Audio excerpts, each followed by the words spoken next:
बोलिए प्रेम से भक्त वत्सल भगवान की जय। या देवी सर्वभूतेषु मातृरूपेण संस्थिता नमस्तस्यै नमस्तस्यै नमस्तस्यै नमो नमः। या देवी सर्वभूतेषु शांति रूपेण संस्थिता नमस्तस्यै नमस्तस्यै नमस्तस्यै नमो नमः। श्री रामचरितमानस में संत शिरोमणि पूज्यपाद गोस्वामी तुलसीदास जी महाराज ने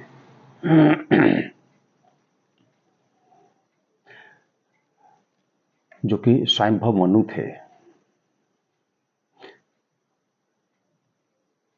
उनके जीवन की एक अवस्था के अंतर्गत उनके मन में जो भाव हुआ मनु जी महाराज के मन में, उसका निरूपण किया गोस्वामी जी ने। मनु जी महाराज का मन कचोट रहा है। उनके मुखारविंद से यह वाणी निश्चित हुई, भवन बसत भा चौथ पनो भय न विषय विराग मनहु बहुत दुख लाग उमर गयौ हरि भगति बिनु। और उन्हीं महान भाव का अवतरण अयोध्या जी में राजा दशरथ के रूप में कालांतर में हुआ। गोस्वामी जी इस संदर्भ में उनका उल्लेख करते हैं, राजा दशरथ का। ऐसे पुण्यात्मा, ऐसे धर्मात्मा, ऐसे मनीषी, ऐसे बड़भागी,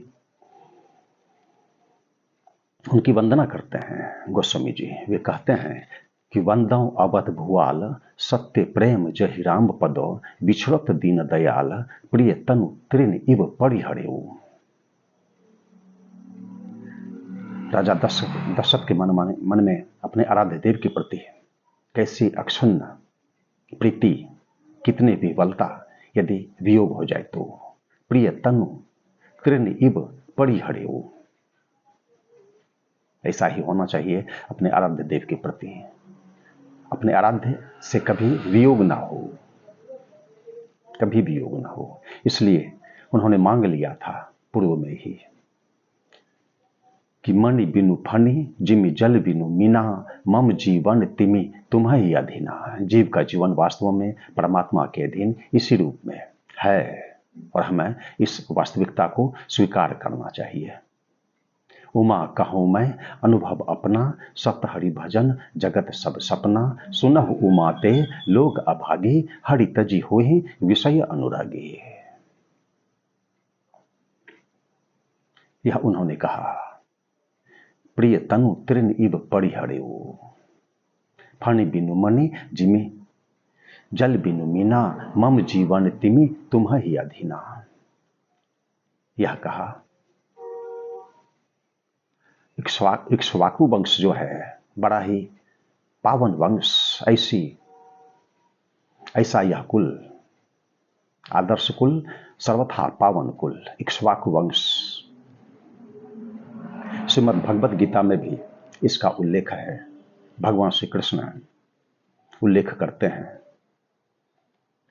सबसे पहले उन्होंने सूर्य भगवान को इसका उपदेश दिया। श्रीमद् भगवद गीता का यह जो लुप्त प्राय ज्ञान था, और उसके बाद वंश परंपरा के आधार पर राजर्षियों में इस विलक्षण ज्ञान का संचरण हुआ। सूर्य भगवान से यह ज्ञान आया वैवस्वत मनु के पास, और उनके पास से इक्ष्वाकु, और इसी कुल में राजा दशरथ हुए, और भी महात्मा हुए, और भगवान श्री राम हुए, और ऐतिहासिक काव्य की रचना इसी कुल में प्रकट हुए।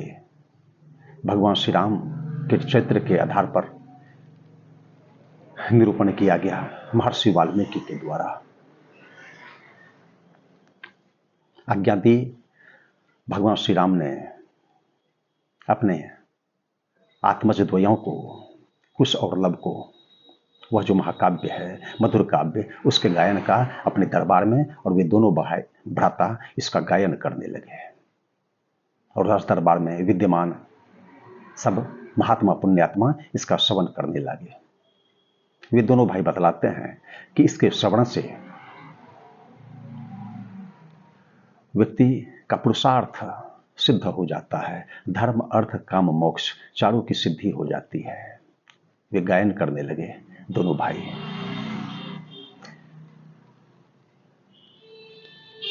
और इसी आधार पर, इस वंश के आधार पर इसकी रचना हुई, इस ऐतिहासिक महाकाव्य की। मनु जी महाराज ने अयोध्या जो नगरी थी इसको बसाया। एक जनपद है कौशल जनपद, जो कि सरयू नदी के तट पर स्थित है। वहां की एक रम्य नगरी अयोध्या, उसको मनु जी महाराज ने बसाया और कालांतर में उसे और व्यवस्थित और उन्नत किया राजा दशरथ ने। उसकी चारों ओर, अयोध्या जी की चारों ओर खाई थी और उसकी किला बहुत ही सुदृढ़, बहुत संपन्न। वहां पर सैनिक, वहां के निवासी रहने वाले सब, चाहे ब्राह्मण हो या अन्य वर्णों के हों, सब अच्छे, सबों का सब सदाचारी, सबों में साधुता, सबों में राष्ट्रभक्ति, और बड़ा संपन्न वह जनपद और वह नगरी। राजा दशरथ भी वेदज्ञ थे, जितेंद्रिय थे, बड़े बलवान थे। तीनों लोकों में इनकी ख्याति थी, तीनों लोकों में ऐसे पराक्रमी थे राजा दशरथ। तो इस तरह का प्रसंग आता है श्रीमद् वाल्मीकि रामायण में, जैसा कि निरूपण किया महर्षि वाल्मीकि ने अपने इस ग्रंथ में। अनन्य भाव से उन्होंने भक्ति की उपासना की। उनके एकमात्र उपास्य देव भगवान श्री राम। ऐसे पुरुष को उन्होंने जानना चाहा था देवर्षि नारद के माध्यम से, और देवर्षि नारद ने बतलाया, और इसी आधार पर उनकी प्रीति सदैव अक्षुण्ण रही, सदैव अक्षुण्ण रही। वहां ऐसा कोई नहीं था अयोध्या में जो कि कंजूस हो, क्रोधी हो, ऐसा कोई नहीं था। सब कोई दान देने वाले, सब कोई सदाचारी, पंडितों का, ज्ञानियों का वहां पर तांता लगा रहता था। वे सब वहां पर निवास किया करते थे। चारों वेदों के जानकार पंडित, समस्त वेदांगों को जानने वाले, ऐसे महानुभाव सबका वहां पर निवास होता था। समाज वहां का व्यवस्थित था, कोई चोर नहीं था, सबके सब सदाचारी और जितेंद्रिय, और संपन्नता का क्या कहना। इस तरह से वहां पर सब कोई निवास किया करते थे।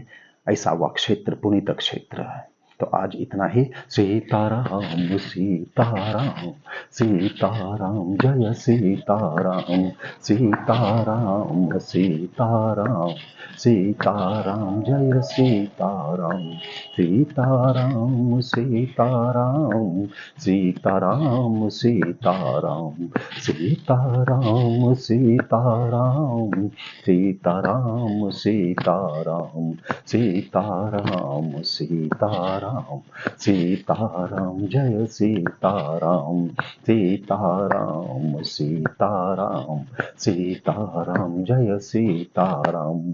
धर्म की जय हो, अधर्म का नाश हो, प्राणियों में सद्भावना हो, विश्व का कल्याण हो। हर हर महादेव।